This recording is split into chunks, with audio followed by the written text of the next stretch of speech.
Alright, y'all, here are 5 beings that I've come across while astral traveling, terrestrial and extraterrestrial. It's like they knew I was gonna make this video because they kept giving me information to tell humans, so I was like, alright, I know where we're going with this. First one is the Sirens. I had no idea I had a connection with these beings until they invited me to their worlds. It was so cool. These are deep sea sirens, so they live deep down in the ocean.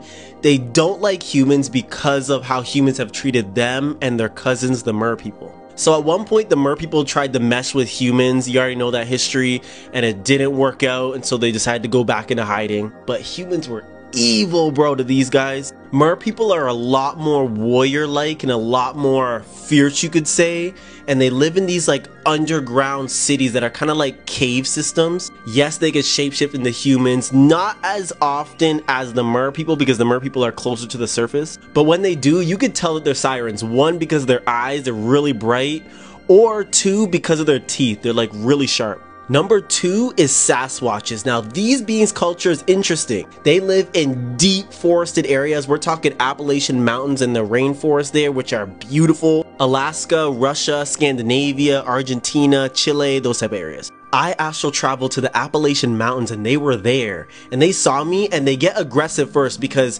their rule is like just kill a human on sight, because humans used to really experiment on them bad, and then they made this like agreement. It was like, stay in hiding or else we're gonna have to kill all of y'all. But it's harder to stay in hiding because of how humans are taking over everything. Once they trusted me, it was very emotional because they were so afraid, but they were also sad and really angry, and I could see why they felt this way toward humans with how humans have been treating them. They kept talking about how a lot of their territory is now turning into parks, so they've had to go even deeper and their populations got smaller.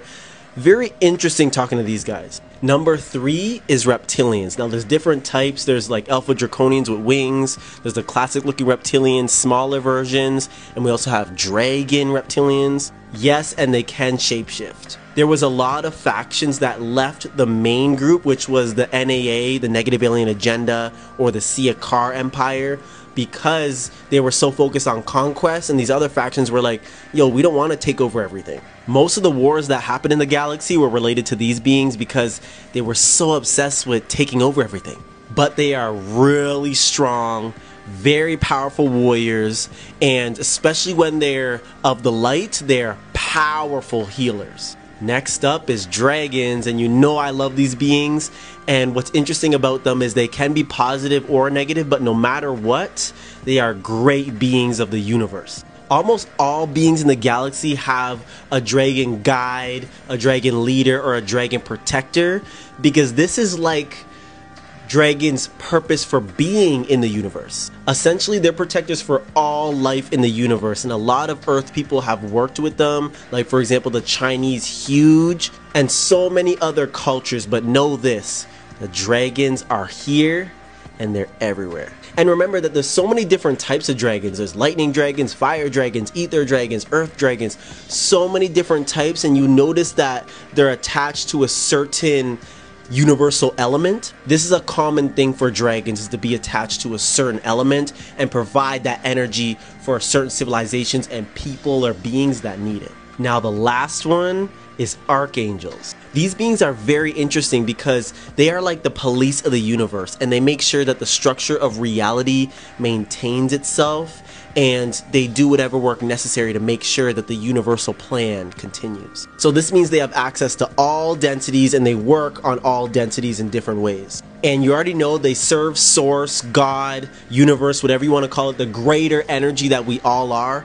They serve that. And people gotta stop fighting about what they look like, because they could look like this, they could look like this, they could look like the bottom picture, they could look like anything, but overall you know it's them because they have this large, bright, powerful ass love white light energy. They could be ascended souls, which are basically souls like me and you who have ascended to this position, or they could be created by source specifically for this role. But know that they are guides, protectors, healers, and they each have like their own personality, which is why we have different archangel names. They're all here for the entire universe.